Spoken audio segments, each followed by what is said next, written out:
Bien amigos, seguimos transitando la tarde aquí en la 98.5, estamos en Avión FM, estamos en la radio de los trabajadores, estamos escuchando Ángel con Campera, pobre Ángel, 40 grados a la sombra, y no, lo hacen andar de campera para que suene bien en la canción. Y a veces planteamos en un montón de situaciones cómo la música nos condiciona, cómo las palabras nos condicionan, cómo tenemos que tal vez escuchar para que esas cosas que nos condicionen no nos generen contenidos, argumentos. Y la estoy payando con una guitarra bárbara porque hoy tengo el que sabe de eso.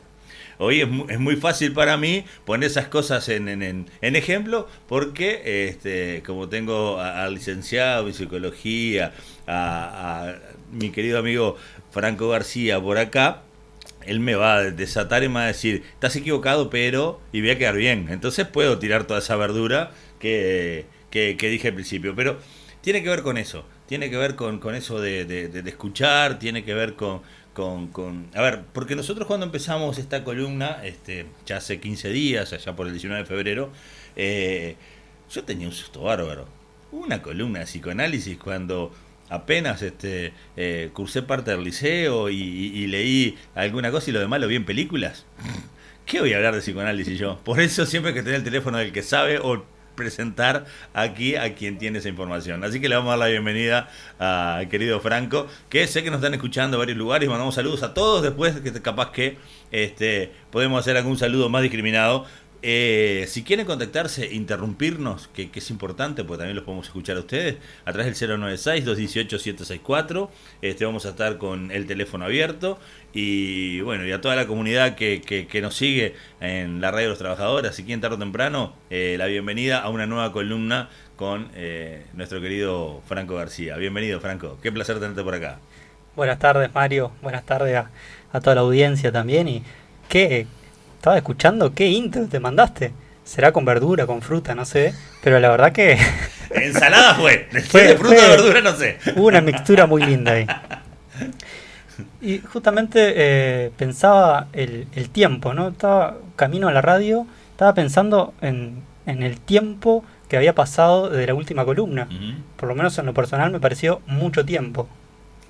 Aunque a veces parece un flash hace mucho tiempo, ¿no? Sí. Porque, mirá, me da la sensación de que esta columna fue hace mucho, porque dejó mucho que hablar, entonces ha sido recurrente en varios oyentes hablando de esta columna y de alguna más. Después vino por ahí Carnaval, estos 2 días que no estuvimos, y parece que fue hace mucho más, pero...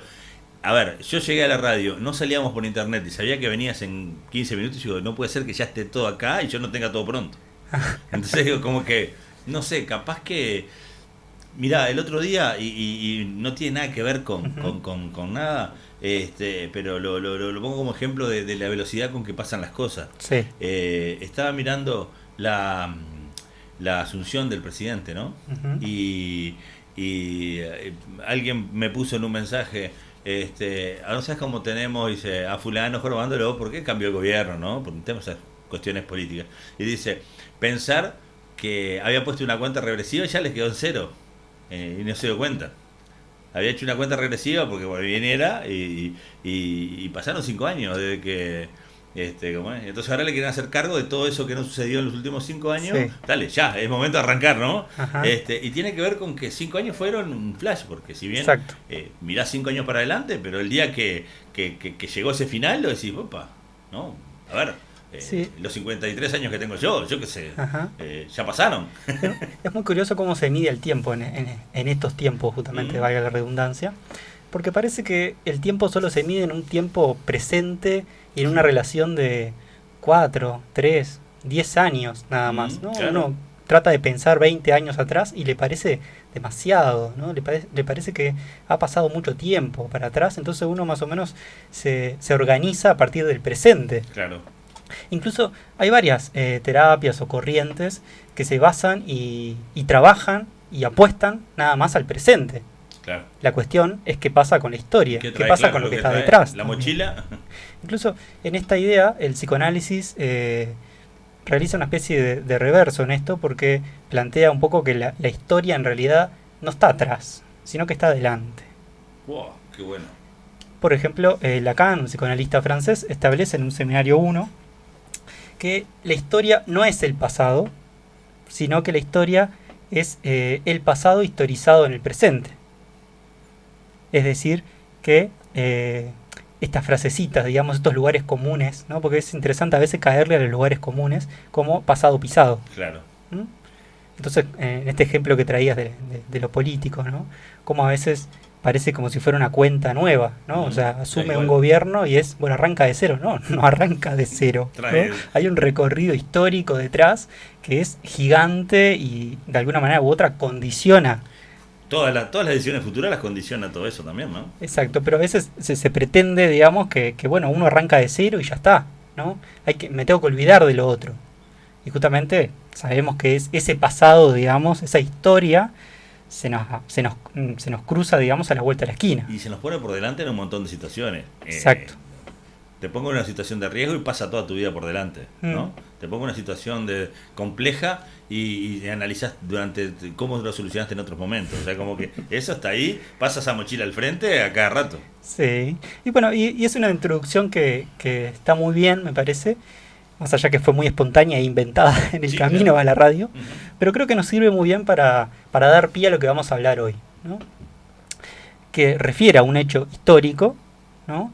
Pero un hecho histórico que apuesta a la historización de un sujeto, a ponerle foco, digamos, a la historia propia de un sujeto padeciente, un sujeto hablante que trae sus síntomas y que el psicoanálisis, en esta movida que vamos a tratar de establecer hoy, en esta maniobra que realiza Freud, padre del psicoanálisis, es prestarle atención a la historia del propio sujeto y que el sujeto también le presta atención a su historia, ¿no? Que no es todo presente, sino que eso tiene un origen, tiene una historia, su sufrimiento tiene unas condiciones, tiene un contexto y tiene un relato.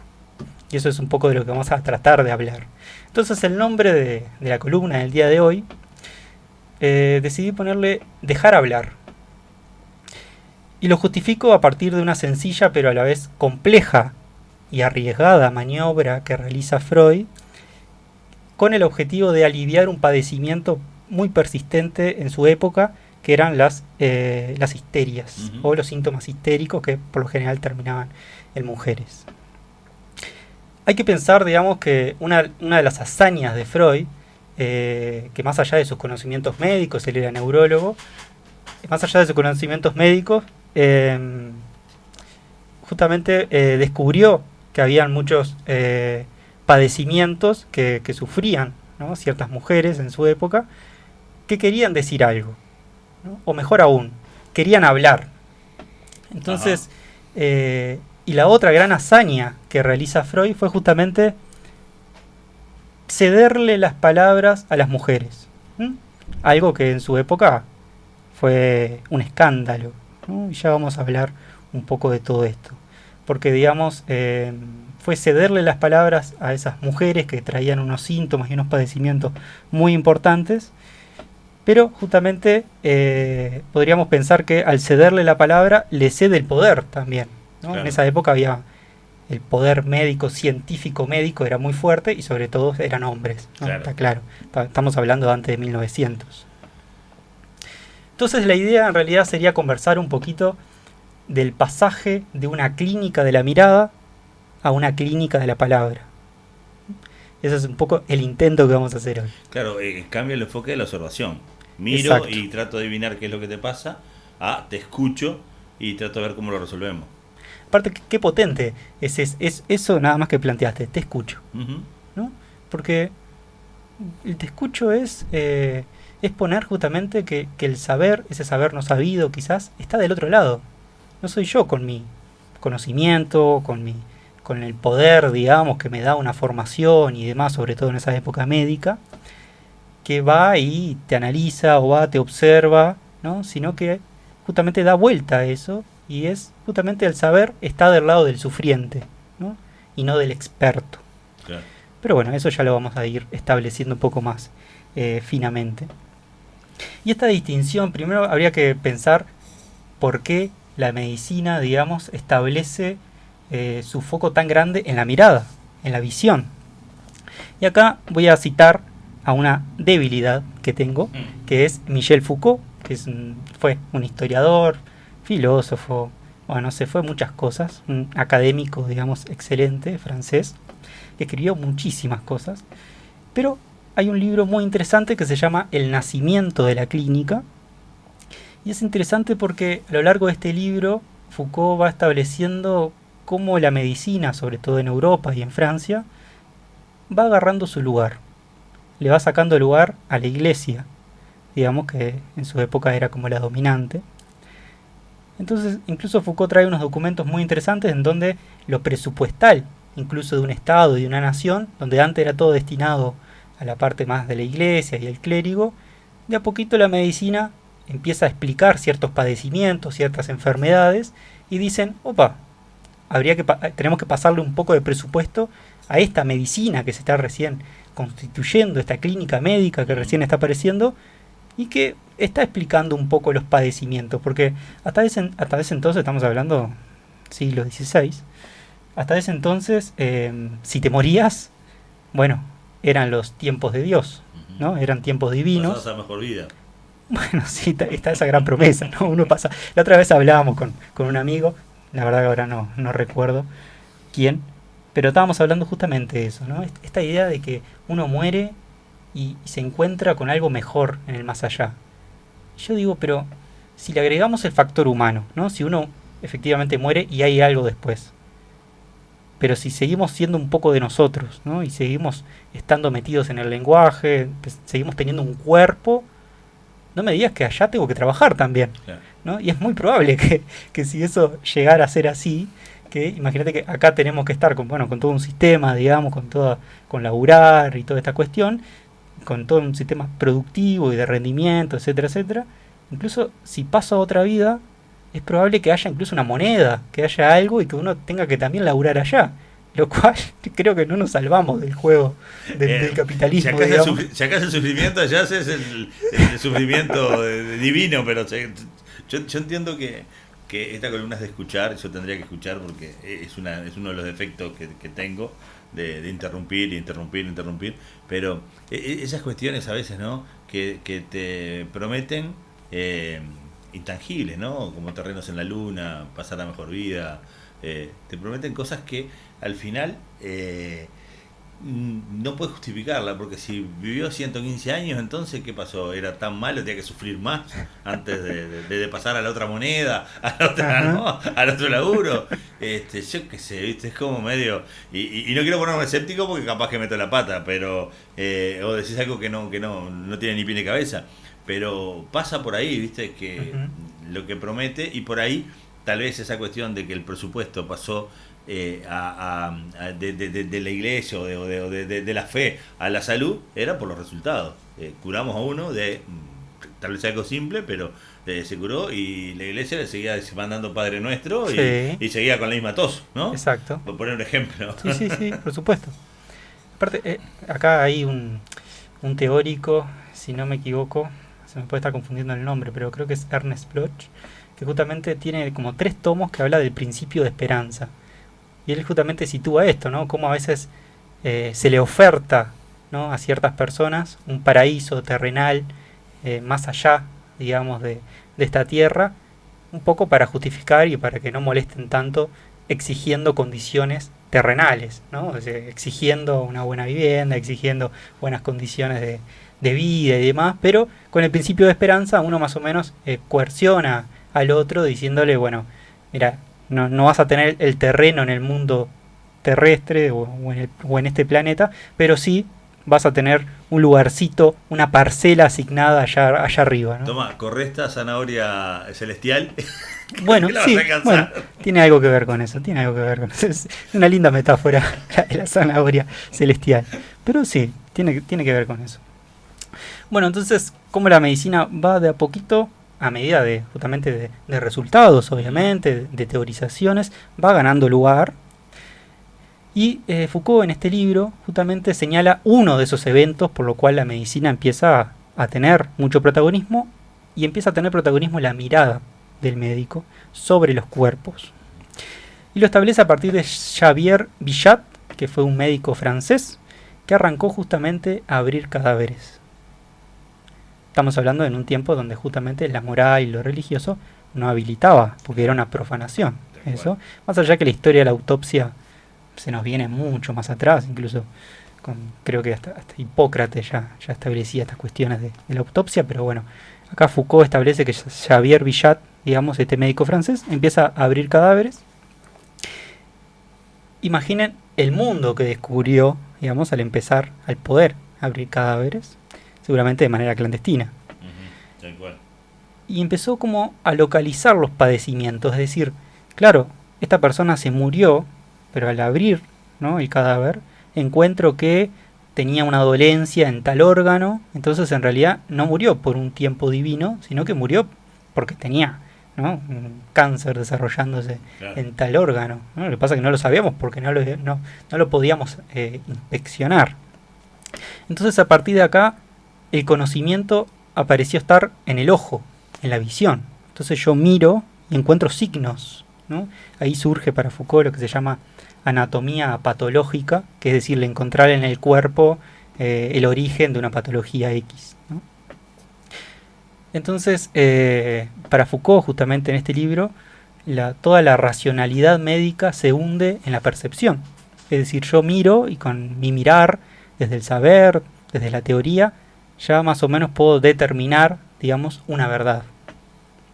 Entonces, ¿qué peso empezó a tener la mirada del médico, por supuesto, médico hombre, varón, hacia todo el resto?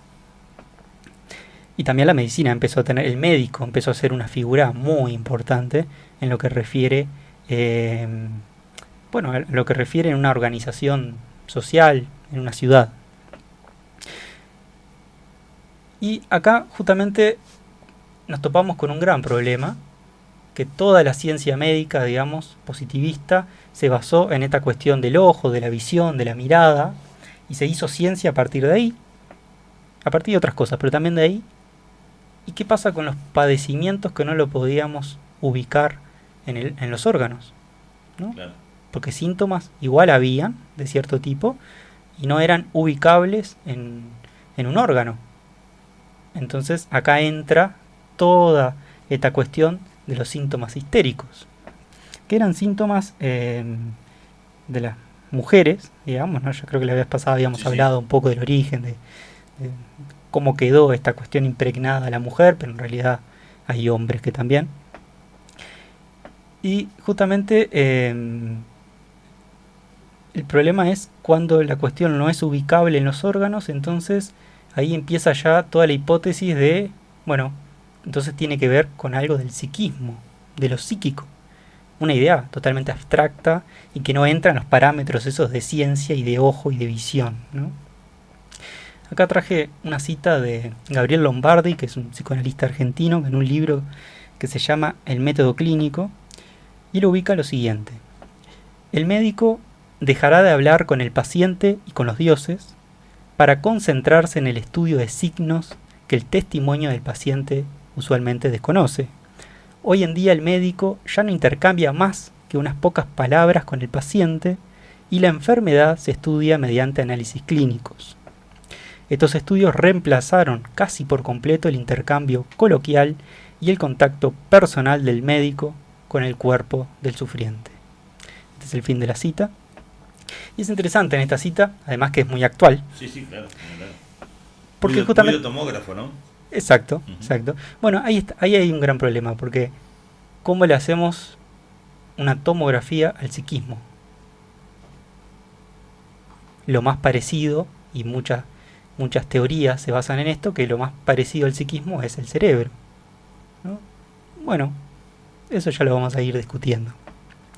Pero justamente la idea es esta, que en esta medicina todo aquello que hace signo, es decir, que yo puedo medir este órgano está mal y demás, yo puedo inferir que esto es lo que está mal, eso es lo que hace signo que tiene una vertiente objetiva, ¿no? Yo puedo decir este órgano está mal, murió de esto o está padeciendo de esto porque esto está mal. Y borra un poco el síntoma, que el síntoma tiene una vertiente más subjetiva, justamente como hablábamos hoy, de historia del padecimiento y la historia del propio sujeto y la palabra del sujeto, ¿no? Entonces, por ahí lo que estaba planteando Lombardi es que esta concepción de la medicina, en realidad lo que le importa es que el paciente me diga dónde le duele, qué le duele. Entonces, en base a esa respuesta, yo hago un signo, ¿no? Digo, bueno, le duele esto, entonces esto, ¿no? Pero en realidad no me importa tanto toda la construcción que pueda tener de ese síntoma, ¿no? Bueno, entonces podríamos seguir mucho más con esto, pero si no, ya sé que no, se nos va a hacer una columna de 2 horas. Entonces, claro, no, ni hablar. Igual no corras, igual no corras. O sea, lo que pasa es que la otra vez nos quedó larga y quedamos en la mitad o menos de la mitad de lo que queríamos desarrollar. Entonces, por esa parte te entiendo. Pero me parece muy interesante como planteas, porque me da esa sensación de que, a ver, hoy vas con el coche al mecánico, lo pone un escáner y sabe que tal, ¿no? La inyección no le funciona. Y antes venía, ¿no? Con su coche la persona y le decía, vos sabés que cuando hace y hace taca taca taca taca taca, y por ahí le explicaba ruidos y sin mirar el motor decía, ese es el burro arranque. Iban al burro arranque, bueno, ya tenían con esa cuestión del conocimiento y escuchar y la prueba de ser, ¿no?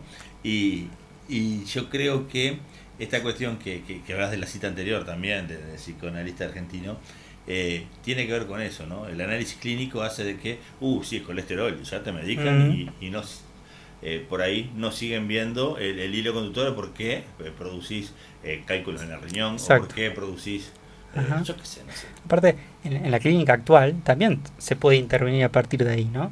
Porque, no, vamos a poner un ejemplo.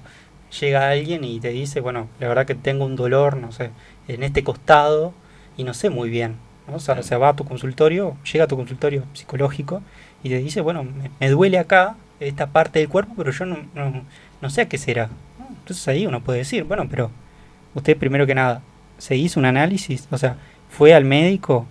Ah, sí. Y te justamente descartó que no fuera justamente una cuestión médica, ¿no? Porque puede serlo también, ¿no? Alguien puede tener un síntoma en el cuerpo, un dolor, puede justamente ser orgánico, ¿no? Incluso antes de llegar a un consultorio psíquico, vamos a ponerle esa palabra, psicológico, justamente se puede ir descartando clínicamente o médicamente esa patología, y si está todo normal, si está todos los valores bien, bueno, ahí sí puede haber una posibilidad justamente de, bueno, hábleme de eso, a ver, ¿qué tal? Y ahí cuando uno empieza a dejar hablar, ¿no? Uno empieza a escuchar, pero también empieza a leer algo allí, ¿no? Que en esto ya nos vamos a ir metiendo. Pero bueno, antes de Freud había un hospital en París que todavía está, se llama La Salpêtrière. Un poco, tengo un año de francés, pero igual me cuesta un poco. Y bueno, este era un hospital parisino muy reconocido en Francia, que acá justamente hasta el propio Foucault plantea en un libro que se llama Historia de las Locuras, que más que un hospital para rehabilitación y para curar algo, era un lugar de exclusión, ¿no? Allí se ponía un poco todo lo que no se veía bien en una sociedad, entonces ahí recaían mendigos, recaía gente de la calle, recaían prostitutas, ¿no? Y tal vez esconder a alguien con cierta discapacidad que no estaba apto para la sociedad. Discapacidades, enfermedades de todo tipo, y también hasta incluso criminales a veces. Entonces, más que un hospital, en realidad tenía algo de centro de exclusión, o más bien una cosa parecida a una cárcel, digamos, ¿no? Pero hasta que llega un personaje muy importante que es Charcot, que fue un neurólogo que justamente se hace director de este hospital allá por 1862, y fue uno de los grandes maestros para Freud. Freud a sus 29 años, en 1885 si no me equivoco, gana como una beca y cursa un par de meses, 4 o 5 meses en ese hospital, y conoce a su gran maestro que era Charcot.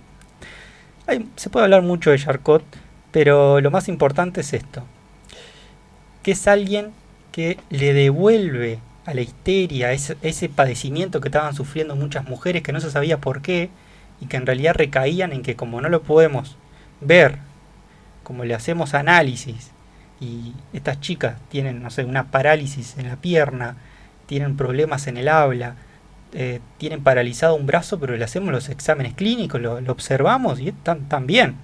Entonces, ¿cuál era la hipótesis que sacaban? Bueno, que estaban mintiendo, ¿no? Estas mujeres son unas fingidoras. Claro. O eran fuerzas extrañas, estaban poseídas por fuerzas extrañas y bueno, será una cuestión media divina y no sé, será un castigo que tendrán, ¿no? Porque no se podía explicar con el ojo, digamos, no se podía explicar eso. Y la iglesia perdiendo terreno tal vez se ponía un poco ahí a nosotros nos encargamos de este tema.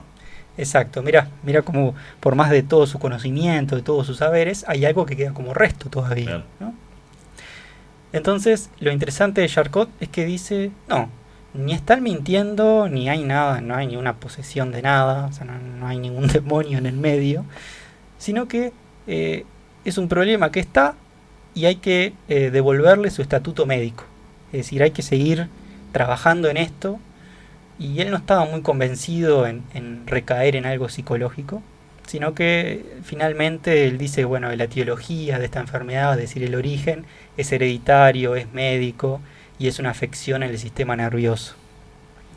Y ahí empezaba a hacer toda una especie de curas por hipnosis, que era un método de la época. Y para esto, para ubicar un poco gráficamente, sé que hay una imposibilidad radial en ubicar a los oyentes esto que vamos a hablar ahora, pero por suerte me traje un gran asistente que es Mario y le proporcioné una imagen de un cuadro. Es un cuadro que se llama Una lección clínica en la Salpêtrière, 1887, de André Brullet, que justamente se está dando una lección, se está demostrando el padecimiento de esa época y se está haciendo una demostración de una hipnosis, ¿no? Es un cuadro que recrea justamente esa escena. Entonces, si vemos el cuadro, están todos los médicos mirando a la paciente ya en un proceso de hipnosis, y eso es lo que ocurría todos los días, ¿no? Todos mirando mujeres internadas por locas o por histéricas, y es justamente Freud un poco el que, ya vamos a ver cómo, pero deja de mirarlas y pasa a escucharlas. Claro. ¿No? Entonces vemos cómo en este cuadro todos hombres, todos médicos, todos con un saber, mirando un poco el espectáculo que había en estas histerias y en este método de hipnosis que trataban un poco de encontrarle una vuelta a estos padecimientos. Que no era una hipnosis para escucharla, sino una hipnosis para tratar de controlar más una conexión de Wi-Fi, tratando de arreglar a distancia algo que escuchando a las pacientes, ¿no? Por la sensación que se da, la mujer desvanecida, la enfermera vestida de monja, el asistente del médico no dejándola caer y todos los médicos mirando, como por ejemplo uno levantando un índice como para opinar, otro rajándose la cabeza como no queriendo entender, y muchos tratando de ver la imagen con cierta atención, como diciendo, estamos entendiendo lo que está sucediendo. Exacto, y aparte, además de todo eso, había toda una teatralidad, un espectáculo, ¿no? De situar a la mujer allí como la enferma, la que tiene un padecimiento, y toda la vamos a estudiar. Y la imagen de la magia de la hipnosis también tendría que jugar. Alguien Sí, tener mira, control, ¿no? Sobre otra persona, sí. sin atarlo, sin someterlo físicamente, debería ser también un tema bastante interesante. Sí, además de que, bueno, con toda esta cuestión puede ser muy larga, pero Charcot justamente tenía como una idea de que, primero que nada, no todos los pacientes pueden pueden ser hipnotizadas, no todas las pacientes, pero justamente también había una cuestión después se empezó a sospechar como que, bueno, todo este teatrito, digamos, empezó a ser un show, ¿no? Entonces los médicos se regocijaban de cómo sus teorías enganchaban en los cuerpos de estas mujeres, porque decían, mira, vamos a proceder a esta hipnosis y ahora la mujer se va a desvanecer, ahora después va a empezar a hacer ciertos movimientos con el cuerpo, ¿no? Y que finalmente lo terminaban haciendo, ¿no? Pero había un poco un artificio que luego se dieron cuenta que, bueno, eran ellos que hacían también a partir de ese proceso que la mujer hiciera todo eso, ¿no? O sea, se esperaba algo que ya sabía que iba a pasar, ¿entendés? Entonces después incluso algunos dicen que se empezó a hacer como una especie de competencias entre las propias pacientes, ¿no? Era como que cada una hacía y cumplía su show de determinada manera, entonces fue como era como un espectáculo, ¿no? Era la enfermedad, el espectáculo de una enfermedad. No me hipnotizó, pero voy a hacer todo lo que dice el Exacto, médico exacto, queda buenísimo. exacto.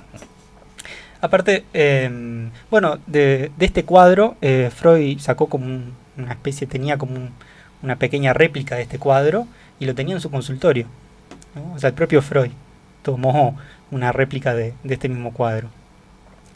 Y en cambio, justamente, el psicoanálisis en este tiempo no queda adherido totalmente a este espectáculo y a esta mirada, sino que termina por retomar la dimensión de la palabra, más que de la visión.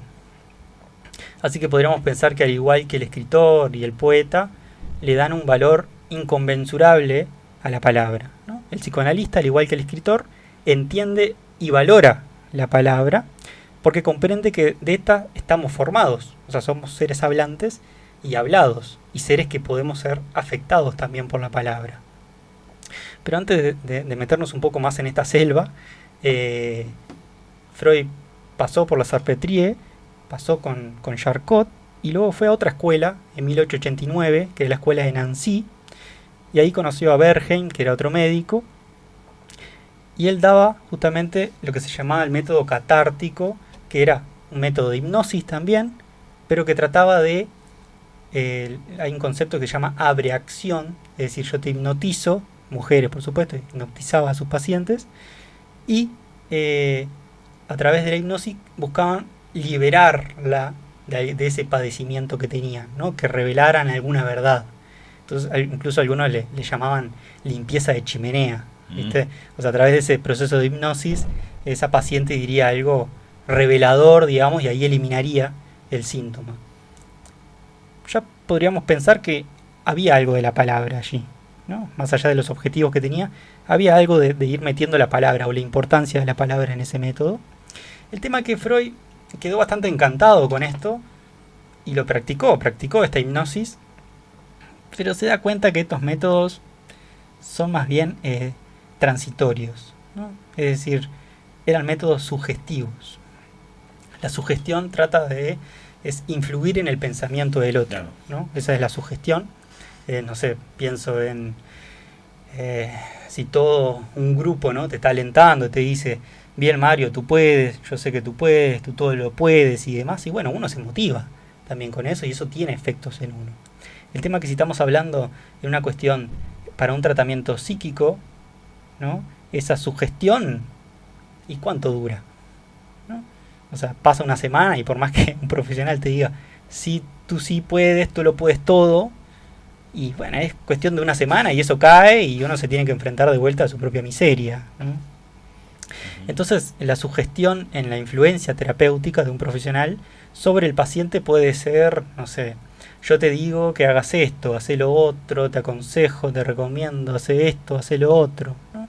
Y Freud ya se da cuenta antes de 1900 que esto no va mucho, ¿no? Que no tiene nada de efectos duraderos. Es más, cuando se corta la relación con el médico, es decir, cuando este tratamiento termina y ya no se ve más la paciente con ese médico, vuelve todo como estaba antes y vuelve a ser hasta peor, ¿no? Entonces estamos hablando que había una gran dependencia del médico, es decir, el médico tenía que estar todo el tiempo entonces con esa paciente. Por eso Freud descreía un poco de esto, porque quería como encontrar la razón a esos síntomas y quería eliminarlos, no que siguiera dependiendo del médico. Entonces,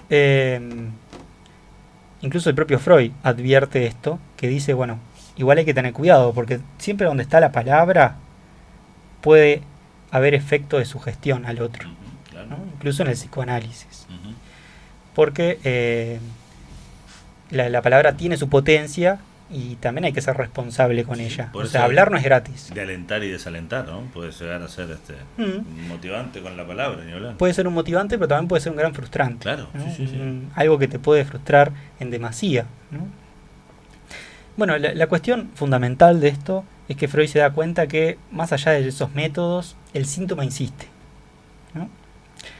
Y esto es una gran clave para pensar el psicoanálisis, porque el propio Freud se da cuenta, digamos, que por más de todos estos métodos, por más de esta idea de querer lograr encontrar la vuelta a estos padecimientos, la cosa no marcha todavía, ¿no? Incluso el propio Freud practicó un poco la hipnosis y demás, y las propias pacientes le empezaron a decir, ¿no? Iba como 2, 3, 4, 5 sesiones haciendo hipnosis Freud, ¿no? Las tenía recostadas ahí como en un diván, entonces bueno, le ponían un poco como la mano en la frente y demás, era como todo un proceso que había para la hipnosis. Y a la tercera o cuarta las propias pacientes decían algo revelador, pero enseguida le decían, pero mira que esto te lo podía haber dicho de primera, ¿viste? O sea, el primer día te lo podía haber dicho, lo que pasa es que no te lo quería decir, ¿no? O sea, vos estabas con todas estas vueltas, con toda esta hipnosis, con todo este procedimiento, estaba esperando la en realidad yo lo había pensado mucho antes. Pero estaba como esperando la pregunta, ¿no? Exacto. Mientras, como decías vos ahí, el síntoma insistía. Exacto, el síntoma insistía, y era justamente la mano, el poder del médico sobre la frente de la paciente que trataba de forzar un poco esa verdad, ¿no? Que la sacara, que la extirpara del cuerpo. Cuando tal vez era una mínima pregunta el puntapié inicial, ¿no? Qué loco toda esa cuestión.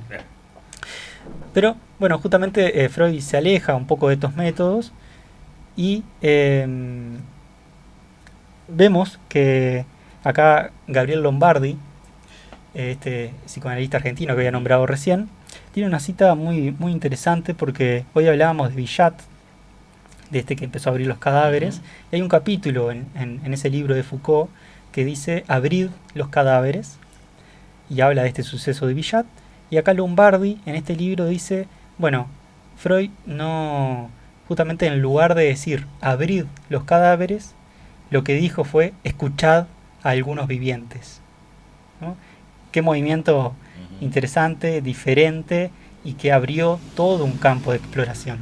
Entonces yo recuerdo que por ahí no sé, en el primer episodio, en el primer capítulo, en el primer encuentro que tuvimos en esta columna, la pregunta que andaba todo el tiempo era ¿qué es el psicoanálisis? ¿No? Claro. Yo te dije, bueno, es una pregunta abierta y es una pregunta incómoda, ¿no? Porque es muy difícil de responder.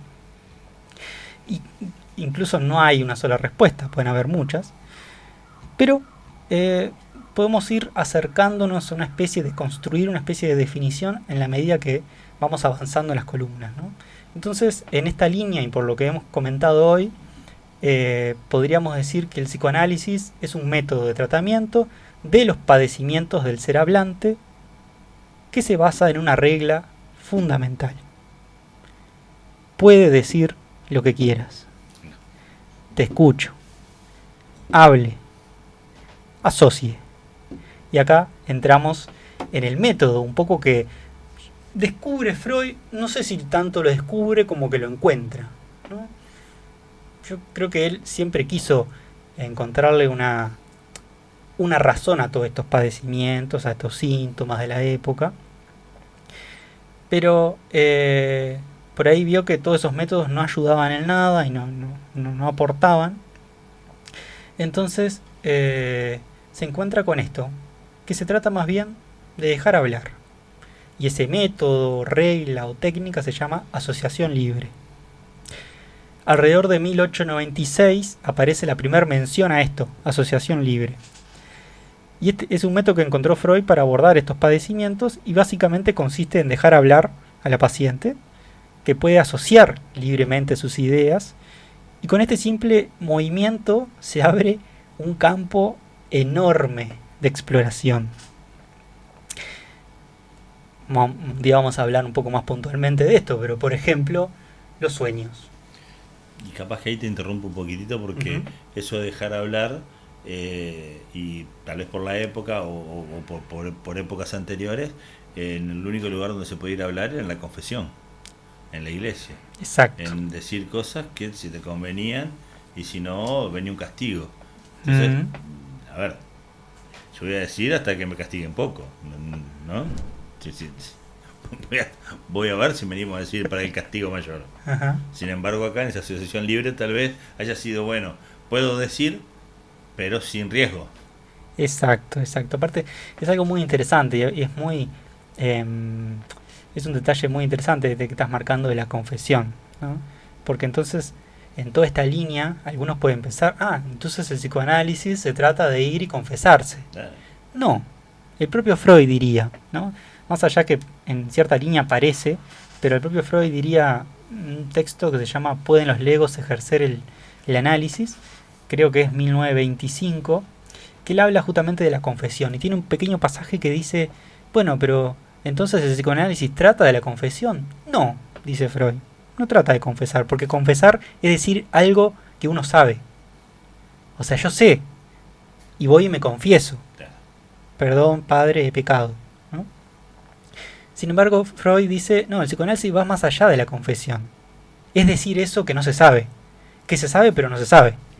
Y acá ya nos vamos a meter luego en toda la hipótesis del inconsciente, ¿no? Pero ahí está muy bien la distinción, porque a veces parecería que uno va allí a decir una verdad o a confesar algo. Sino que, sin embargo, se trata de mediante esta asociación libre, construir muchas cosas que van a aparecer ahí, en ese dejar hablar, ¿no? Bueno, en este método, ¿no?, de la asociación libre, imaginen el campo de exploración que abrió al dejar hablar, nada más, ¿no? Es, por ejemplo, algo que por ahí lo catapultó, digamos, a Freud. Es un texto clave de 1900 que se llama La interpretación de los sueños, que es toda una obra magnífica de Freud, súper extensa, hablando de todo lo que es el análisis de los sueños, sacándolo de esos lados porque bueno, antes parece que los sueños eran como mensajes que te mandaban los dioses, o como cuestiones medias místicas, ¿no? Él hace un análisis, digamos, pormenorizado de toda la cuestión de los sueños. Pero ¿cómo lo descubre? Porque al dejar hablar, las propias pacientes le empezaban a contar sus sueños, ¿no? Eso que siempre había, los sueños como justamente algo que no se puede explicar muy bien, no sabemos muy bien por qué, más allá que hoy hay todas unas teorías, pero que te explican, digamos, te empiezan a explicar cómo biológicamente, neurológicamente funciona el sueño y por qué soñamos. Pero cuando uno va a preguntar por el contenido de los sueños, ahí tenemos un gran problema.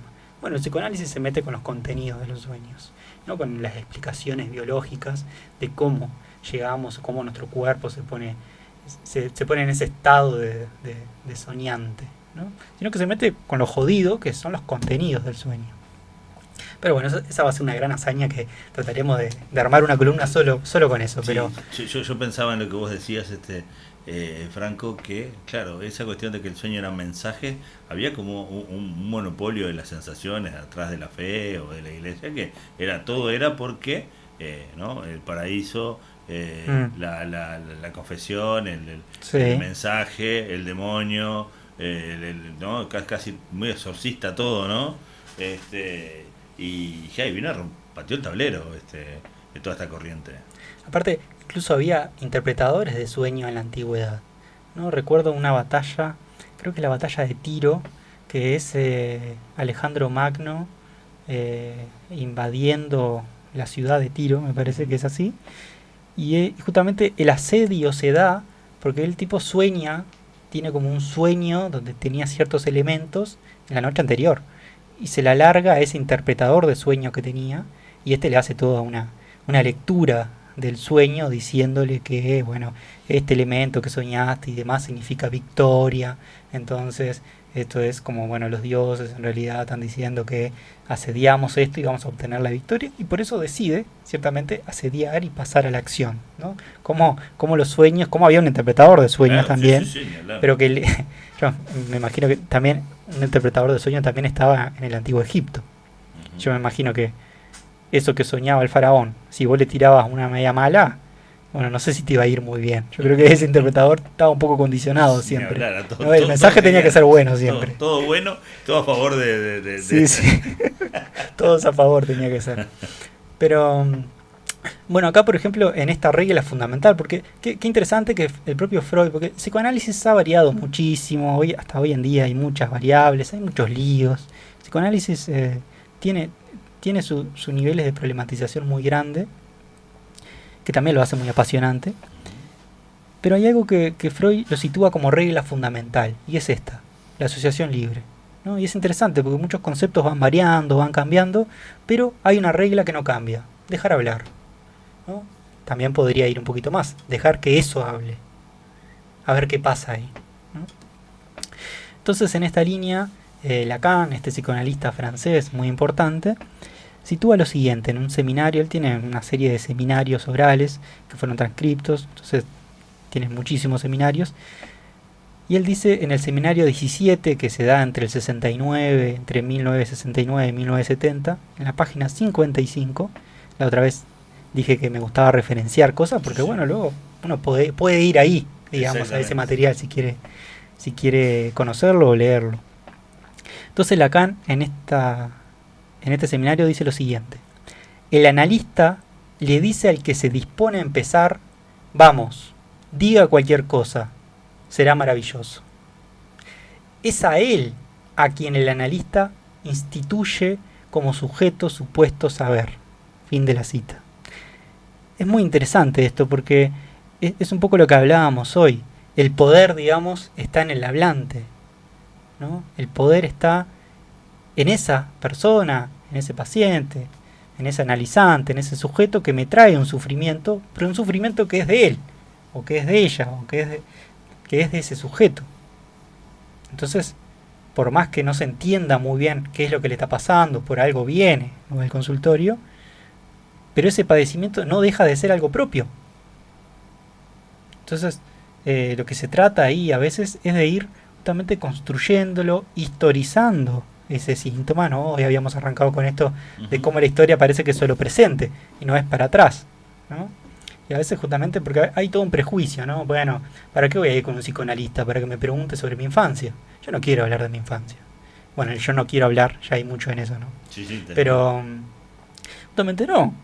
Que uno inevitablemente recae en cuestiones de su historia para entender el presente, pero también para entender el futuro, para entender lo que se va a venir también, ¿no? Entonces, eso es un prejuicio muy grande que anda siempre, ¿no? Bueno, el analista te va a preguntar, bueno, ¿y cómo fue tu infancia? No, ciertamente no.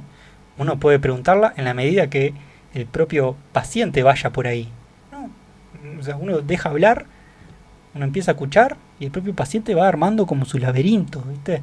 Su laberinto que siempre cae un poco en los mismos lugares, ¿no? Y es ahí, ahí donde salen las conclusiones. Exacto, porque acá hay una pequeña trampita que por ahí es la letra chica, digamos, que es: la asociación libre nunca es tan libre. La palabra nunca es muy libre. Porque partimos de la base que justamente la palabra podríamos decir que es todo menos libre. Porque somos seres hablados, nos pusieron un nombre, fuimos metidos en esta selva del lenguaje, ¿no? Entonces, inevitablemente, lo que hablamos, digamos, siempre es hablado por otros. Entonces, los otros nos forman y marcan también nuestro decir. No sabemos muy bien si lo que decimos realmente lo decimos nosotros o esto que decimos en realidad fue incorporado por otro y lo creemos propio, ¿no? Y tampoco es libre porque en el dispositivo analítico, en un análisis, esa palabra va a ser escuchada y va a ser marcada también, ¿no? Porque también se trata de esto, porque si no va a decir, bueno, entonces voy y hablo nada más. Claro. Sí, es hablar, pero también va a haber alguien que va a realizar una lectura, ¿no? Va a empezar a marcar cuestiones de eso que estás diciendo. Y ahí va a empezar a realizar cortes, digamos, en tu discurso. Y eso empieza ahí a tener efectos. Eso busca que tenga efectos analíticos, justamente. Y tal vez hoy por suerte llegamos bastante bien, nos estamos organizando mejor. Interrumpí poco, te dejé hablar. Justamente traje unos fragmentos de un poema que se llama La Palabra, de Mario Benedetti, que es interesante porque él sitúa lo siguiente. Voy a leer unos pequeños fragmentos. La palabra pregunta y se contesta, tiene alas o se mete en los túneles, se desprende de la boca que habla y se desliza en la oreja hasta el tímpano. La palabra es tan libre que da pánico, divulga los secretos sin aviso e inventa la oración de los ateos. Es el poder y no es el poder del alma. y el hueso de los himnos que hacen patria. Atacaba estos fragmentos que quise traer para este día. Y como llevamos unos 46 minutos o un poco más, podríamos ir dejando por acá y de última vamos charlando un poco de lo que fue un poco hoy, y también una parte muy importante que empezaste al inicio, que es mandar saludos. Que me parece que no puede faltar a la cita hoy. Yo un poco en síntesis de lo que es imposible, es una síntesis porque me parece muy interesante todo lo que planteaste. En esa cuestión de que la palabra no es tan libre, que vos dijiste ahí, me quedó sonando en la cabeza, tiene que ver con eso. Cuando vos vas conociendo a una persona, digo, obviamente el analista recibe un paciente y no lo conoce, tiene que pero cuando cuando uno conoce a una persona, ya sabe de antemano cuando está contándote algo qué es lo que va a suceder, o por lo menos que sucedió de una manera recurrente, porque Exacto. somos un poco eso, ¿no? Ajá. Entonces yo creo que en el análisis que hace el psicoanalista, yo creo que esos son las claves, los puntos en común que hace para que pueda sacar, porque si no uno ¿cómo sacas una conclusión si solamente dejas hablar y alguien puede venir y hablar horas y dejar, ¿no? Y arrancar sin rumbo y decís, claro, lo que pasa es que nosotros somos puntos en común, somos Exacto. cuestiones que ya están preestablecidas, ¿no? Que era un poco la pregunta que te hice yo el día que nos juntamos para esta columna. Y escucho y ¿qué hago? ¿Cómo? ¿No? ¿Cómo? No voy a hacer no voy a poner a estudiar para poder entenderte, quiero entender desde el desconocimiento. Sí, sí, y sí. qué genial como lo planteaste, ¿no? Además, digamos, esto pasa que vamos a tener que traer muchos conceptos, pero ya vamos a tener tiempo. Pero justamente en esa escucha, o en eso que se trata de enseñar, porque si el psicoanálisis trata de enseñar algo, yo creo que es la relación que uno tiene con las palabras y la relación que uno tiene con el lenguaje y con sus síntomas también, ¿no? En el sentido de que esto de la asociación libre justamente es una regla que muchas veces hay que planteársela al propio paciente. Decirle, bueno, porque a veces incluso pasa, ¿no? Bueno, esto que te voy a contar, no sé, me parece un bolazo, ¿viste? Capaz que no te lo cuento. Bueno, Tírelo. justamente, Tírelo. ¿no? Esto que parece un bolazo, pero es probablemente que no sea un bolazo, Claro. ¿no? Entonces, eso es interesante. Por eso la vez pasada planteaba esto, que quizás es uno de los pocos lugares, un consultorio, en donde la palabra intenta, por lo menos, ser un refugio en donde uno puede ir allí y no ser juzgado, ¿no? Un consultorio, yo creo, al menos, entiendo que debería ser un lugar donde uno, el profesional por lo menos, no tenga que juzgar, digamos, a base de un ideal, a base de una idea de salud o de vida o de cómo tiene que relacionarse con otros, sino que dejar hablar eso y justamente tratar de, bueno, que el sujeto se la invente lo mejor posible con lo que tiene, ¿no? Y concluir a partir de eso y no prejuzgar. Exacto. Que las construcciones se armen ahí, en el entre, ¿no? Entre la lectura de un analista y también las asociaciones del propio sujeto, ¿no? Entonces vemos como las dos figuras son diferentes, pero intentan construir algo ahí. No es el poder de un profesional que opera sobre la ingenuidad de un padeciente, ¿no? Hay un movimiento totalmente diferente ahí. Pero bueno, creo que hablamos bastante hoy sobre eso. Pero, y vamos a seguir, obviamente, recurriendo, porque ni siquiera hablamos de la importancia que tiene esto y cómo empezó y habilitó la hipótesis del inconsciente para Freud. Así sí, que todavía no llegamos al inconsciente. Todavía no llegamos al inconsciente. Muy conscientes. Exacto. Qué bueno. Pero bueno, me parece que podemos ir dejando por acá. Bueno, saludar a la gente acá a toda la gente en realidad que hace su esfuerzo y nos escucha en vivo, ¿no? Que también es una gran hazaña, ¿no? Porque hoy hablamos de hazañas de Freud, pero también hay estas pequeñas hazañas de la actualidad, ¿no? Por suerte. Entonces un saludo muy grande a mi madre, a mi padre, a mi abuela, quien justamente fue instruida por mi padre para poder sintonizarnos en vivo hoy. Qué y bueno. probablemente esté ahí Qué conectada. Bueno. Así que bueno, un saludo grande a toda esa gente querida. Y bueno, no voy a seguir porque seguramente me voy a olvidar de alguien. Sí, yo quiero mandar un saludo a Karen, una chica que trabaja en un comercio aquí de Minas, que es su último día encima de trabajo y Bien. siempre Sí. me ha ayudado mucho por su trabajo. Me enteré hace 4 o 5 días que es psicóloga y se va a trabajar de su profesión porque Ajá. no tiene tiempo para poder hacer las dos cosas. La vamos a extrañar en su tarea que hace hasta hoy y sé que está escuchando porque aparte no solamente que le interesaba la columna profesionalmente, sino Ujú. por una cuestión de afectos también. Sí. Creo que es amiga de tu mamá, compañera de trabajo de tu mamá, y mandó saludos el otro día, así que hoy le mando el saludo yo. Bueno, un Y saludo grande a Karen y seguramente hasta puede tener un espacio acá. ya se lo ofrecimos, quédese Bien. tranquilo, que este trabajo Siempre está un paso adelante usted. este anzuelo está siempre. Ya se lo ofrecimos el espacio. Y le digo, porque aparte no es competencia, se pueden hablar de distintos lugares. Exacto. Y qué sanador es poder tener a la gente que puede darnos un mensaje desde el conocimiento, desde el profesionalismo, desde esas cuestiones que nos parece. Y que soy un poco recurrente, ¿no? De tener la información del que sabe o del que se formó en tal Ujú. cosa y no solamente decir porque viene acá en un libro y lo puedo leer yo sin entender que estoy leyendo, ¿no? Ujú. Así que está genial y va a pasar muy rápido estos 15 días, estoy seguro, Exacto. Y bueno, y si hablamos de un tratamiento especial de la palabra, esa es la radio también. sin duda. ¿Mm? Sin lugar a duda. Por eso yo te decía en broma hoy temprano, lo único que no podemos hacer en la radio es pasar un festival de cine mudo. Sí. ¿No?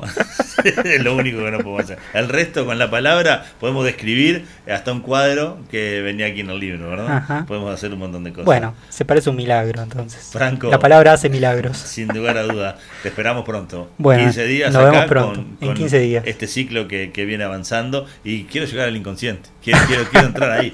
Quiero entrar ahí. Ya llegaremos.